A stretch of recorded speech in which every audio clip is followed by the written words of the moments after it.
TV news కి స్వాగతం. తాజా అప్డేట్స్ వార్తలు చదువుతున్నది స్వాతి.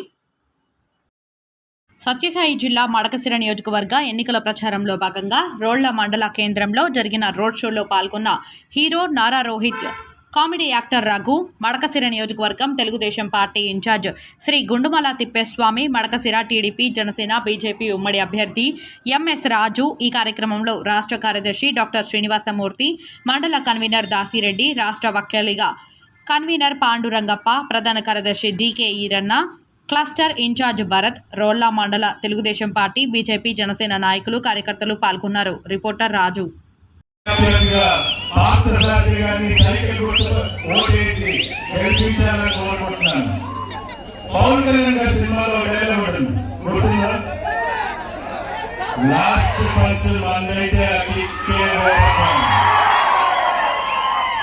మీ అందరి లాస్ట్ పంచ్ ఓట్ బ్యాలెట్ మీరు కొట్టండి. ఫ్యాన్ రెక్కలు తగ్గిపోతాయి. మీకు ఫ్యాన్ ఇది పోవాలి. ఫ్యాన్ నాకు మొన్న ఎక్కడో చూస్తున్నాను, ఫ్యాన్ కి 5 స్పీడ్ మనం 121 ఇచ్చాం. ఇది పరిస్థితి. 5 ఫ్యాన్ ని 5లోనే ఉంచాలి, అక్కడికి చేయకూడదు. సరేనా? మే 13న అందరూ తప్పకుండా వెళ్ళి ఓటేస్తారని మనస్ఫూర్తిగా కోరుకుంటున్నాను. తెలుగుదేశం పార్టీని అత్యంత మెజారిటీతో గెలిపించాలని కోరుకుంటున్నాను.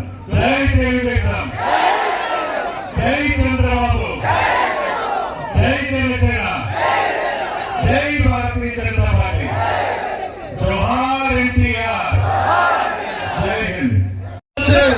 రోళ్ల మండలంలో జరిగిన గెలిచిన తర్వాత జరిగిన విజయోత్సవ ర్యాలీని అనే విధంగా ఈ రోజు స్వాగతం పలికినటువంటి నా రోళ్ల మండల ప్రజానిక ఈ స్వాగతాన్ని నేను ఎప్పటికీ మర్చిపోలేనని ఈ సందర్భంగా మీ అందరికీ తెలియజేస్తూ, ఈ 5 సంవత్సరాల్లో సాగునీరు వచ్చిందా రైతులకి? కనీసం తాగడానికైనా నీళ్ళు ఇచ్చారా? పరిశ్రమలు వచ్చాయా? కనీసం మనం తెచ్చిన గురుకుల పాఠశాలలు, తిప్పేశామన్న తెచ్చిన గురుకుల పాఠశాలలు 80% మన ప్రభుత్వంలో పూర్తయింది. 20% అన్న పూర్తయింది ఈ ప్రభుత్వంలో. ఎమ్మెల్యే ఏం చేస్తున్నారు? వసూలేనా?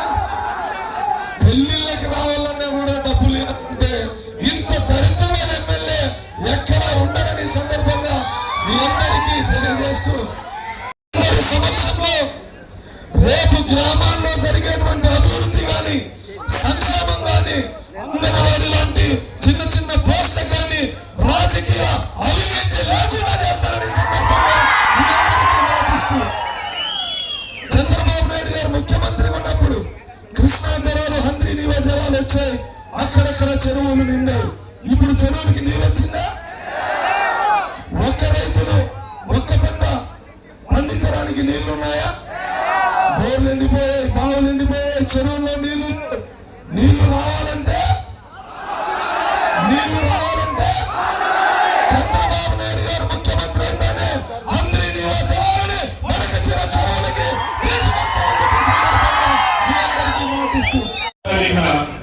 ముఖ్యంగా అందరూ వెళ్ళి ఓటేయండి.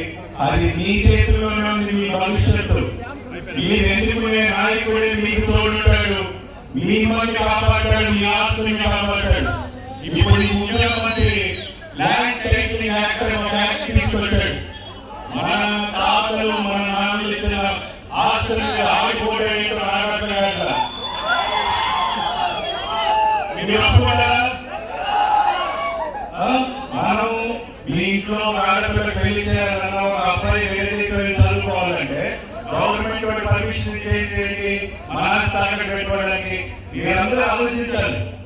ఎందుకంటే మీ భవిష్యత్తు ఇది. మీ భవిష్యత్తు మీ చేతిలో ఉంది. మీరు ఖచ్చితంగా వెళ్ళి మే 11వ తారీఖున 5 ఈ రాష్ట్రంలో ఒక అవినీతి ప్రభుత్వం ఉంది. ఒక్క ఛాన్స్ అని చెప్పి 5 సంవత్సరాలు 50 సంవత్సరాలు వెనక్కి వస్తాడు. అలాంటి అతనికి ఒకటే ఛాన్స్ వెళ్ళిపోయాడు. ఈసారి ఇవ్వండి. ఈసారి అతనికి ఛాన్స్ ఇచ్చే ఆలోచన కూడా పెట్టుకోకండి. ఎందుకంటే అతని వల్ల ప్రతి ఒక్కరికి ఇబ్బంది. మీరు చూసారు, ఇక్కడ చాలా మంది యువతున్నారు. ఇక్కడ మీ జిల్లాలోనే కియా మోటార్స్ ఉంది. దాని తర్వాత కొత్తగా వచ్చిన ఒక కంపెనీ పేరు చెప్పండి. ఎలాంటి కంపెనీలు లేవు, అభివృద్ధి లేదు. సరే, సంక్షేమం డబ్బులు ఇస్తున్నారు కదా అంటే ఇక్కడ రేట్లు పెంచేసి బాగా చేస్తున్నాడు. ఇలాంటి మనం అవసరం. అతని సొంత డబ్బులు ఇస్తున్నాడు, ఫీల్ అవుతున్నాడు. మనం కట్టే ట్యాక్స్, మనం కొనే వస్తువుల మీద రేట్లు పెంచి ఆ డబ్బులు తీసుకొని తిరిగి మళ్ళీ వెనక్కి ఇస్తున్నారు. మళ్ళీ దాని మీద మందు మీద, కిరాణా మీద, ఇంకో వాటి మీద రేట్లు పెంచి మళ్ళీ వెనక్కి తీసుకుంటున్నాడు. అభివృద్ధి లేకపోతే ఎలా? మీ భవిష్యత్తు, మీ పిల్లల భవిష్యత్తు ముఖ్యం కదా. ఇలాగే చెప్తున్నారు, 40,000 కుటుంబాలు ఇక్కడి నుంచి వలస వెళ్ళిపోయారు. ఎందుకు? ఇక్కడ సరైన అవకాశం లేక, ఇక్కడ వ్యవసాయం చేసుకోవడానికి నీళ్లు లేక, ఉద్యోగ అవకాశాలు లేక. మీరే ఆలోచించుకోండి. చంద్రబాబు నాయుడు గారు ఉన్నప్పుడు ఇక్కడ నీళ్లు వచ్చాయా? ఉద్యోగాలు వచ్చాయా? కంపెనీలు వచ్చాయా? మరి ఈ ప్రభుత్వం ఏమైనా వచ్చాయా? మీరే ఆలోచించుకోండి. ఎందుకంటే చంద్రబాబు నాయుడు గారు అటు సంక్షేమం, మీకు అభివృద్ధి రెండు చేయగలరు. మీ అంతకుముందు తెలంగాణలో చూశారు, 2014 నుంచి 19 వరకు ఈ ఆంధ్రప్రదేశ్ లో కూడా చూశారు. సో మీ అందరూ మీ భవిష్యత్తు, మీ పిల్లల భవిష్యత్తును కూడా ఆలోచించి తెలుగుదేశం పార్టీని గెలిపించాల్సిన అవసరం ఉంది.